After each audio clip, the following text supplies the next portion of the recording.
Welcome back to 7 News Now, Saturday morning. Jackie Middlehook from Affection and Praise Family Dog Training here, along with Lori Moss from the Denver Animal Shelter.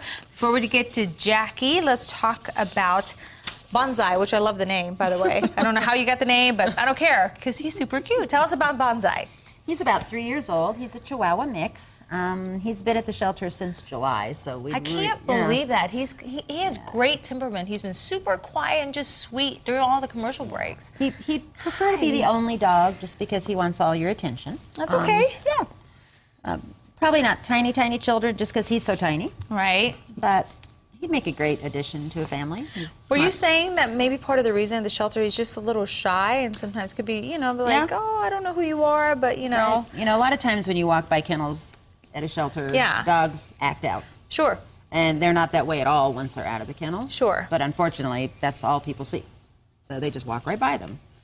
Hopefully, but sometimes, a lot of times, they get the one-on-one time to be able Right. to spend with the dogs, too, in separate rooms. So hopefully, if you're planning to maybe add an addition to your family, at least, you know, check out Bonsai and take him out and kind of see if he would be a good fit for your family, Absolutely. right? That's the biggest thing. Hi! We're talking about not begging for food. Isn't that our topic today?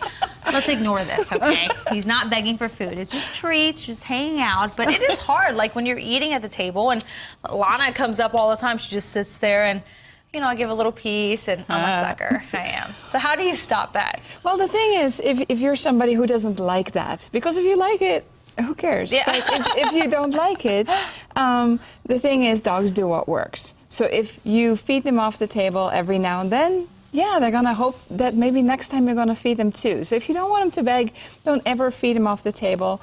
If you do want to give them tidbits, put it in their bowl rather than feeding them off the table. Because if you feed them off the table, they're going to sit there and be hopeful. But you can have your cake and eat it too. Okay. And that is, you can teach your dog to go to your place and stay. And so anytime you don't want them to beg, you just tell them to go to their bed and stay there until you're done eating. And so that's kind of how you can reward them afterwards or something, like say, hey, good boy, well, good girl for sitting there the whole time, kind Exactly of, right? right. So when you're by yourself, you can feed them off the table. When guests come over, you have them go to the bed. Got it. Hey, this is about disciplining you, the dog owner, not really necessarily the dog itself. Hey, hopefully we can find you a good home, huh, Bonsai? You're a sweetheart. For more information, if you'd like to contact Jackie or have any questions for her, you can email her at the information on your screen. If you would like to adopt Bonsai from the Animal Shelter, Denver Animal Shelter, that is, the number to call is 720-913-1311. As always, go to our website, thedenverchannel.com, click on that red TV button for the links.